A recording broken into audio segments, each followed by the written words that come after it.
بسم اللہ الرحمن الرحیم۔ اقبال کا خصوصی مطالعہ کے لیکچر نمبر 22 کا عنوان ہے نظم خضر راہ۔ آج کے لیکچر میں ہم علامہ اقبال کی مشہور نظم خضر راہ کا مطالعہ کریں گے۔ خضر راہ کے نام ہی سے ظاہر ہے کہ یہ ایک مکالماتی نظم ہے جس میں شاعر کا مکالمہ ہوتا ہے حضرت خضر کے ساتھ۔ شاعر حضرت خضر سے چند سوالات پوچھتا ہے اور حضرت خضر کی جانب سے ان سوالات کے جواب آتے ہیں۔ اس نظم کا تعارف یہ ہے کہ یہ نظم علامہ اقبال نے انجمن حمایت اسلام لاہور کے 37ویں سالانہ جلسے میں 16 اپریل 1922 کو اسلامیہ ہائی اسکول شیراوالا گیٹ لاہور میں پیش کی تھی۔ 20,000 کے مجمع نے یہ نظم سنی تھی اور نظم سناتے وقت علامہ اقبال پر بھی رقت طاری تھی اور مجمع پر بھی رقت طاری تھی، اور مجمع نے بہت جذباتی انداز میں یہ اس نظم کو سنا، اور اس کی وجہ یہ ہے کہ یہ نظم جن حالات میں تحریر کی گئی تھی وہ حالات ہندوستان کے مسلمانوں کے لیے اور دنیا بھر کے مسلمانوں کے لیے انتہائی ناگفتہ بے تھے اور انتہائی کٹھن اور مشکل تھے۔ تو ان حالات میں یہ نظم لکھی گئی۔ اس میں جو سوز و گداز اور درد تھا اس نے مجمع کو بہت زیادہ متاثر کیا۔ نظم کے پس منظر کو اگر دیکھا جائے تو اس نظم کا پس منظر یہ ہے کہ جس دور میں یہ نظم لکھی گئی اس دور میں دنیا اسلام کی حالت بدتر تھی۔ جنگ عظیم دنیا اسلام کے لیے مصیبت لے کر آئی تھی۔ سلطنت عثمانیہ بکھر چکی تھی، عرب دنیا ٹکڑوں میں تقسیم ہو گئی تھی اور مختلف خطوں میں اور مختلف ممالک میں مغرب کے کٹ پتلی حکمران بٹھا دیے گئے تھے۔ اعلان بالفور جو ڈکلیریشن تھا 1917 کا، اس نے ایک یہودی ریاست کا راستہ ہموار کر دیا تھا۔ ترکی میں خلافت عثمانیہ آخری سانسیں لے رہی تھی۔ اتا ترک یعنی مصطفیٰ کمال پاشا کی قیادت میں انقرہ میں ایک متوازی حکومت قائم ہو گئی تھی اور خلافت عثمانیہ یا سلطنت عثمانیہ چند روز کی مہمان تھی۔ ہندوستان کی طرف اگر ہم دیکھیں تو ہندوستان کے حالات بھی انتہائی ناسازگار تھے۔ اس نظم سے چند سال پہلے 1919 میں جلیاں والا باغ کا حادثہ ہوا تھا۔ جنرل ڈائر کی فائرنگ سے سینکڑوں افراد اس سانحے میں ہلاک ہو گئے تھے اور پنجاب میں مارشل لاء کا نفاذ ہو گیا تھا۔ اس طرح ہندوستان کے مسلمانوں کے لیے بھی حالات انتہائی مشکل تھے۔ ایک طرف عالم اسلام کے حالات نے بھی ہندوستان کے مسلمانوں کو مضطرب کر دیا تھا اور ایک اضطراب کی لہر ان میں دوڑ گئی تھی، اور دوسری طرف ہندوستان کے اپنے حالات بھی ہندوستان کے مسلمانوں کے لیے مایوس کن اور پریشان کن تھے۔ تو ان حالات میں اقبال نے یہ نظم جو لکھی اور اس نظم میں جو کچھ انہوں نے کہا اس نے ان کے سامعین پر بہت زیادہ اثر کیا، اور اس دور کے حالات کا ایک بھرپور تجزیہ ہمیں اس نظم میں دکھائی دیتا ہے۔ نظم کا جو پہلا حصہ ہے اس کے مطالب کو اگر دیکھا جائے تو اقبال نے آغاز اس شعر سے کیا ہے کہ ساحل دریا پہ میں ایک رات تھا، محو نظر گوشے دل میں چھپائے ایک جہان اضطراب، شب سکوت افزا ہوا آسودہ دریا نرم سیر، تھی نظر حیراں کہ یہ دریا ہے یا تصویر آپ۔ یہاں اقبال نے منظر کشی کا، یہ امیجری کا کمال دکھایا ہے اور حضرت خضر سے اپنی ملاقات کا احوال پیش کیا ہے۔ اس کے بعد جب حضرت خضر سے ملاقات ہوتی ہے تو شاعر حضرت خضر سے چند سوالات پوچھتا ہے، اور وہ سوالات یہ ہیں کہ پہلا سوال تو شاعر نے یہ پوچھا ہے کہ اے خضر تو صحرا نوردی کیوں کرتا ہے؟ یعنی حضرت خضر صحراؤں میں ویرانوں میں پھرتے ہیں، ایک جگہ آسودگی کی زندگی پر انہوں نے صحرا نوردی کو ترجیح دی ہے، اس کی آخر کیا وجہ ہے؟ دوسرا سوال یہ پوچھا گیا کہ زندگی کی حقیقت کیا ہے؟ تیسرا سوال یہ پوچھا گیا کہ سلطنت کیا ہے؟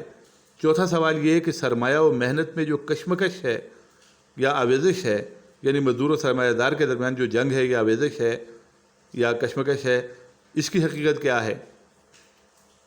ایک اور سوال یہ پوچھا گیا کہ دنیا اسلام کے حالات پر آپ کی یعنی حضرت خضر کی کیا رائے ہے؟ یہاں آپ دیکھیں تو یہ سوالات میں نے یہاں ان سوالات سے متعلق الفاظ کو دائروں میں بند کیا ہے: صحرا نوردی، زندگی، سلطنت، سرمایہ و محنت اور عالم اسلام کے حالات۔ ان کے بارے میں شاعر نے خضر سے سوالات پوچھے ہیں۔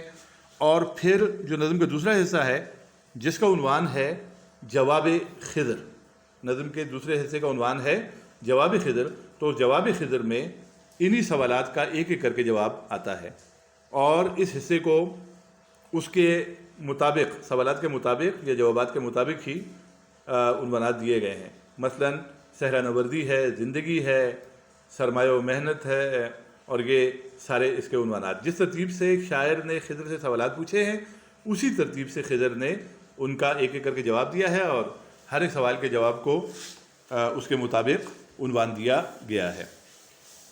تو صحرا نوردی کے بارے میں خضر سے جو سوال پوچھا گیا اس کے جواب میں خضر نے یہ کہا کہ کیوں تعجب ہے میری صحرا نوردی پر تجھے، یہ تگا پوئے دمادم زندگی کی ہے دلیل۔ مطلب یہ ہوا کہ حضرت خضر یہ کہتے ہیں کہ میں جو صحرا نوردی، میں جو بھٹکتا پھر رہا ہوں صحراؤں میں، ویرانوں میں، یہی اصل میں اصل زندگی ہے۔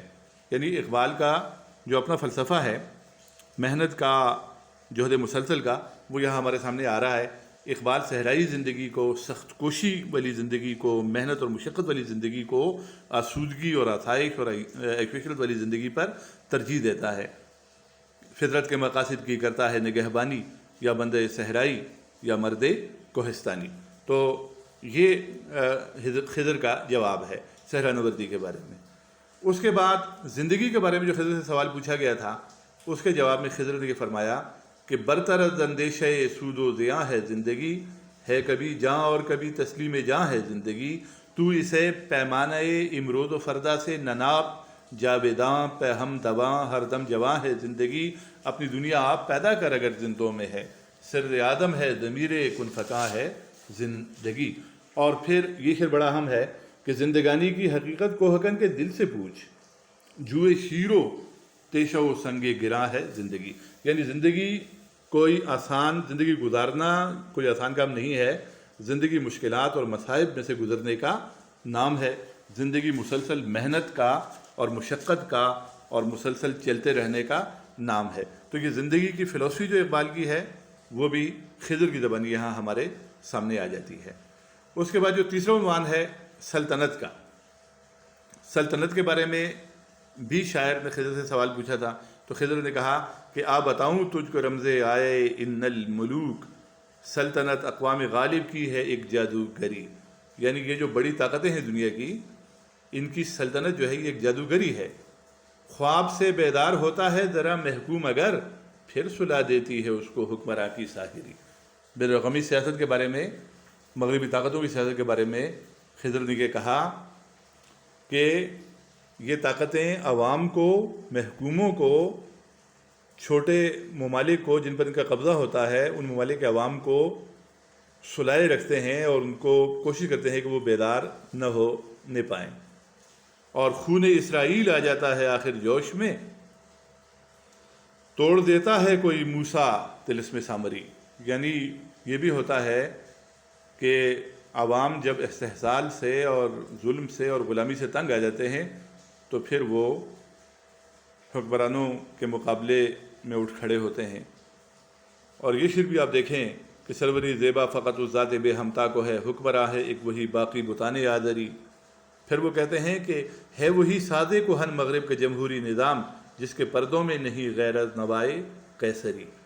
قیصری یعنی ملوکیت۔ یعنی اقبال کہتے ہیں کہ یہ جو مغرب کا جمہوری نظام ہے یہ ملوکیت کی ہی ایک نئی شکل ہے، اور مجلس آئین و اصلاح و رعایت و حقوق، طب مغرب میں مزے میٹھے اثر خواب آوری۔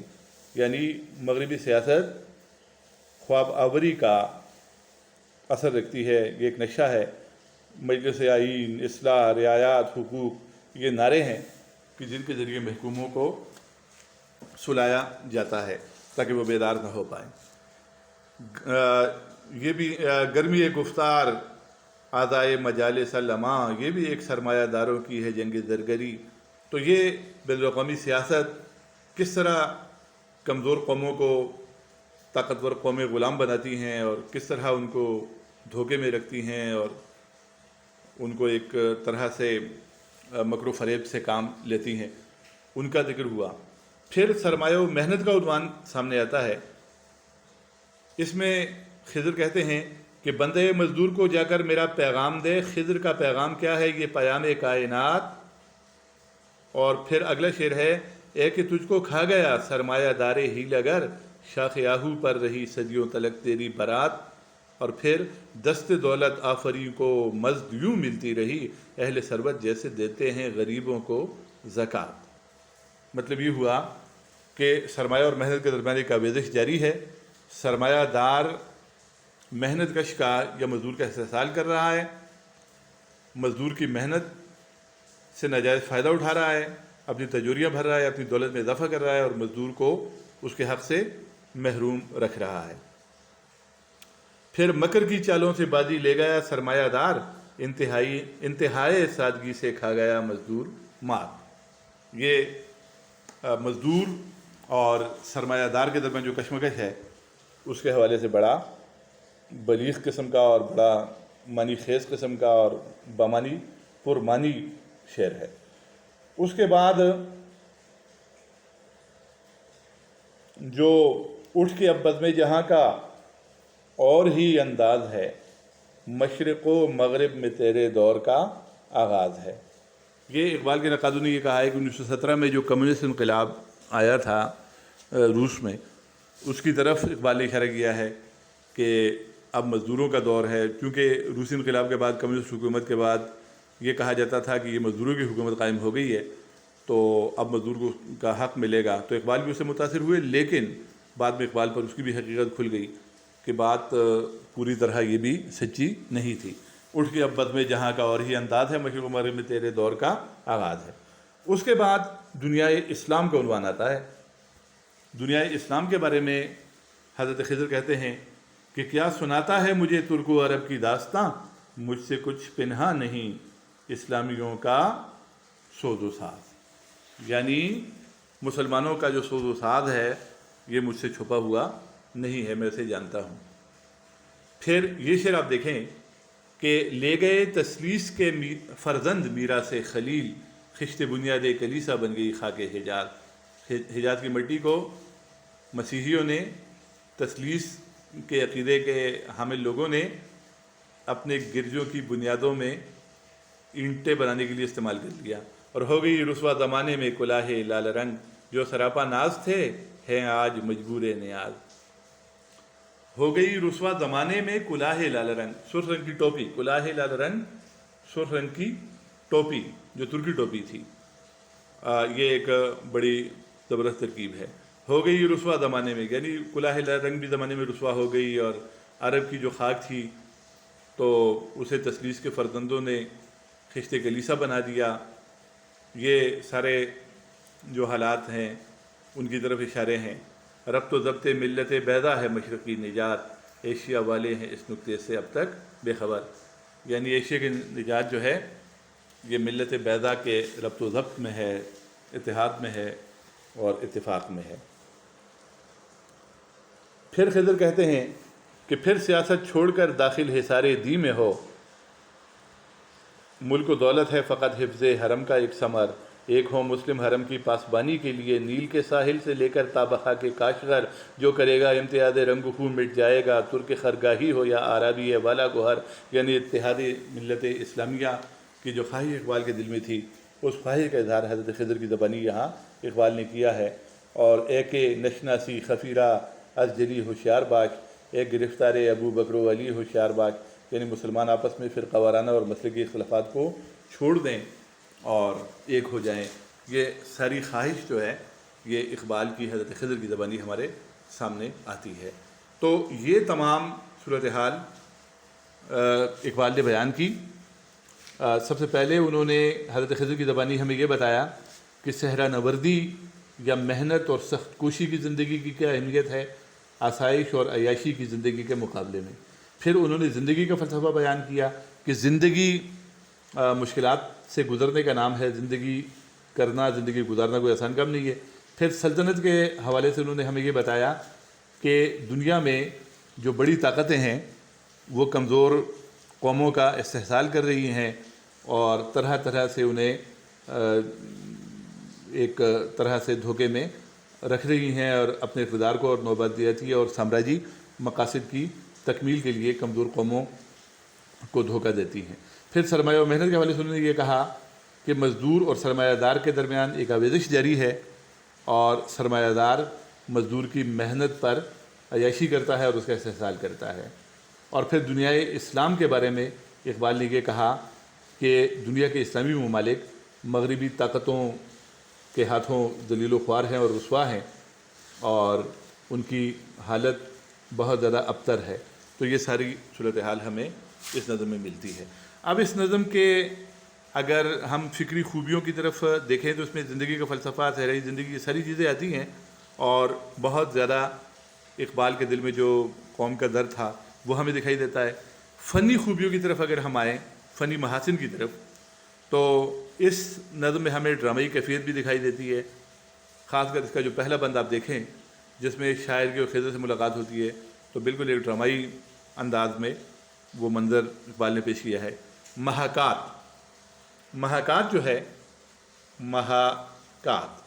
محاکات کو امیجری بھی کہا جاتا ہے، منظر کشی بھی کہا جاتا ہے، لفظوں کے ذریعے تصویر کشی، اور یہ بھی ہمیں اس نظم میں دکھائی دیتی ہے۔ پھر تغزل کی خوبیاں ہیں، سوز و گداز ہے، ایمائیت ہے، زبان و بیان کی خوبیاں ہیں، اور ایک سوز ہے اور ایک درد ہے۔ پھر تشبیہات و استعارات کو اگر ہم دیکھیں تو بڑی خوبصورت تشبیہات و استعارات اس نظم میں استعمال ہوئی ہیں، اور ان تشبیہات و استعارات کو الگ سے ہم ایک موضوع بھی بنا سکتے ہیں۔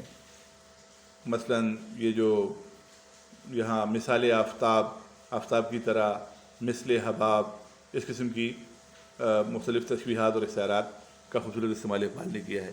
تلمیحات کا استعمال بھی اس نظم میں بہت خوبصورت ہوا ہے۔ تلمیح کہتے ہیں شاعری میں کسی مشہور واقعے کی طرف اشارہ کرنا۔ تو یہاں پر آپ دیکھیں خلیل، حضرت ابراہیم علیہ السلام کے واقعے کی طرف اشارہ ہے۔ اسی طرح زندگانی کی حقیقت کوہکن کے دل سے پوچھ، یہ تلمیح ہے شیریں فرہاد کے قصے کی۔ پھر جہاں وہ کہتے ہیں کہ آگ ہے، اولاد ابراہیم ہے، نمرود ہے، یہ بھی ایک تلمیح ہے۔ اور توڑ دیتا ہے کوئی موسیٰ طلسم سامری، یہ بھی ایک واقعے کی طرف اشارہ ہے، یعنی یہ بھی تلمیح ہے۔ تو تلمیحات کا استعمال بھی بہت خوبصورت ہوا ہے۔ پھر اس میں تراکیب کا استعمال بھی بہت خوبصورت انداز میں ہوا ہے۔ مثلا یہ شب گیر ایک ترکیب آ گئی ہے، یہ آپ دیکھیں ضمیر کن فکاں کی ترکیب۔